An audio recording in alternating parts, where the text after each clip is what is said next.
Good afternoon. How are we doing? So today I am giving you 3 hot tips to increase your revenue.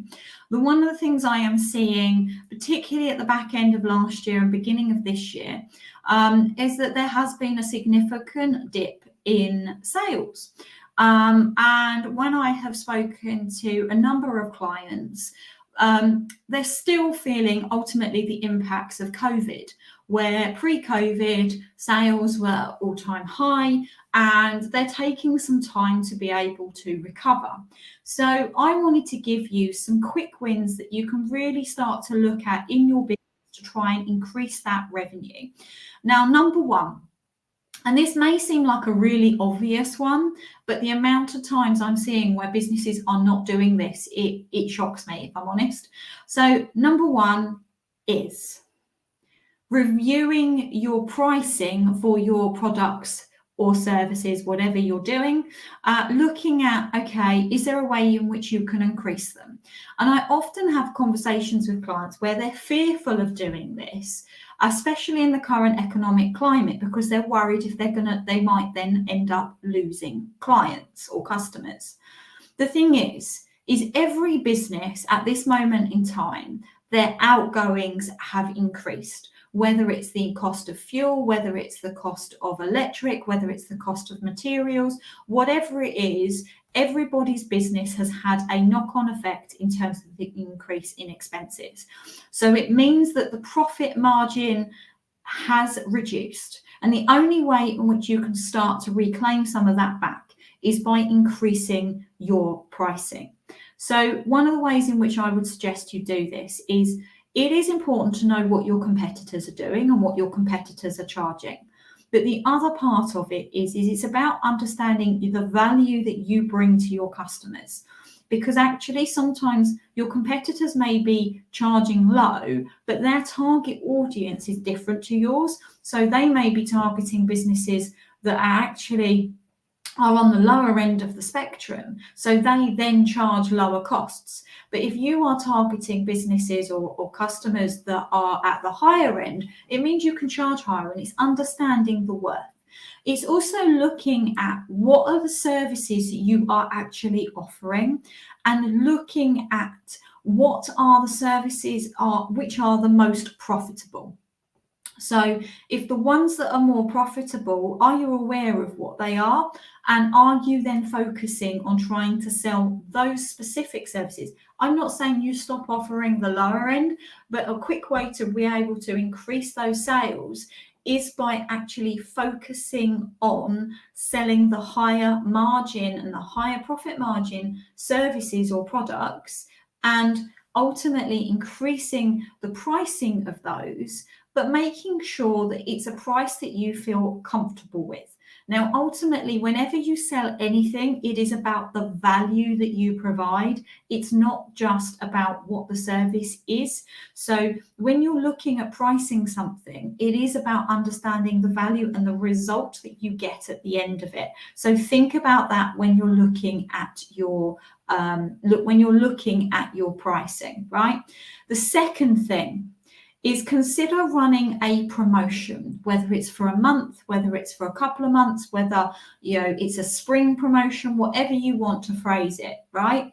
Where again, looking at potentially at what is your most profitable service and running a promotion for that particular service. Whether it's a case of you do it based on a promotion that the product or service is staying at a certain price and the price is going up, say as of the 1st of April, so make sure you get in now before the price increases, or whatever type of, or whether you want to do a discount, although I don't tend to encourage discounts, or giving something where that particular service you add on a bolt-on as a bonus, that if you sign up within a set period of time, say within the month, that they'll get that additional bonus. But think about the promotion that you could potentially put out, and what you then do is send that out to your existing mailing list. This is, of course, on the basis that you have an email list that is already set up.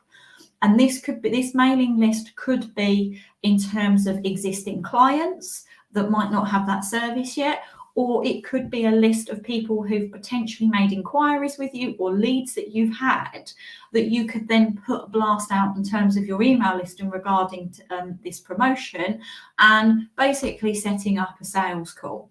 That's another way in which you can increase your revenue in terms of in a relatively quick way, right? So the next thing is in relation to tip number 3, which is about reviewing the inquiries that you have already had, right? So in terms of those inquiries, when was the last time you followed up with them? Because follow-up is absolutely crucial in any sales process. So look at the inquiries you've received, say over the last 3 months.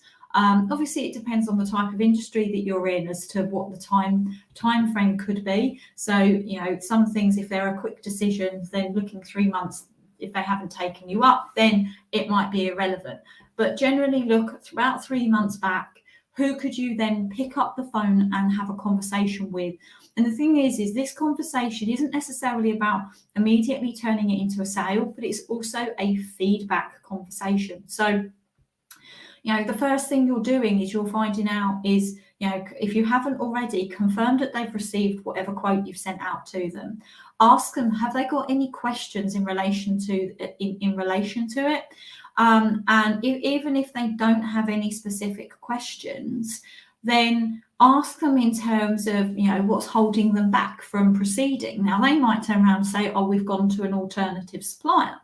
Well, if they've gone to an alternative supplier, then ask the question of, okay, if you don't mind me asking, what made you decide to go to that alternative supplier rather than coming to us?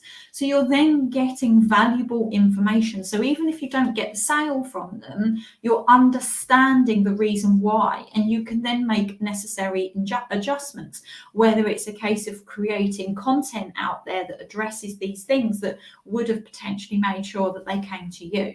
Now, they may turn around and say to you they're not quite ready yet, and you can turn around at that point and say, well, would you mind if I give you a call back in 2 weeks or a month, or whatever the appropriate time frame ultimately is, so that you can then, and you're keeping up that follow-up process. Now, they may turn around and say, I'm really sorry, this is something we really need to actually action. What are the next steps? And you've then got a sale, right? So make sure that with any inquiries you've got that follow-up process. And it may be the fact that sometimes you get these inquiries, they slip through the net because other things are going on. And this is where it's so important to have a CRM software or something where you are keeping track of the inquiries that you get, and you can put them in and you can actually see where they are in your sales process. Now, by doing these 3 things, you should get some increase in sales, because ultimately by increasing your prices, your profit margin will increase. By putting a mail shot out via email in terms of a promotion, you should get some people who turn around and say, I need that, and that will then lead to sales. And also following up with your existing inquiries and trying to address their questions and being proactive will help you. Even if you don't necessarily get the deal this time, it will help you potentially get the deal at a later point. So I hope those hot tips really kind of help you out in terms of trying to increase that revenue. Now, of course, if you want some help in terms of increasing the sales, helping you increase that profit margin, then please do book an initial discovery call with me. We can see in terms of potentially how we could work together, whether we're the right fit. I will put in the comments the link so you can get yourself booked in my diary. And ultimately, I'm here because I want to help. I want to motivate, inspire, guide, and support so that you guys can have the freedom to live the life that you want, and it's your business that actually enables that freedom to happen. So make sure you get yourself booked in. Really hope you've got taken some really good things from the advice. And of course, in the meantime, if you've got any questions, please do DM me or pop any comments. Please also do like, share and comment, because ultimately the more businesses that I can help, the better. And that's why I do these videos. So thank you all for listening and have a fantastic rest of the day. Take care.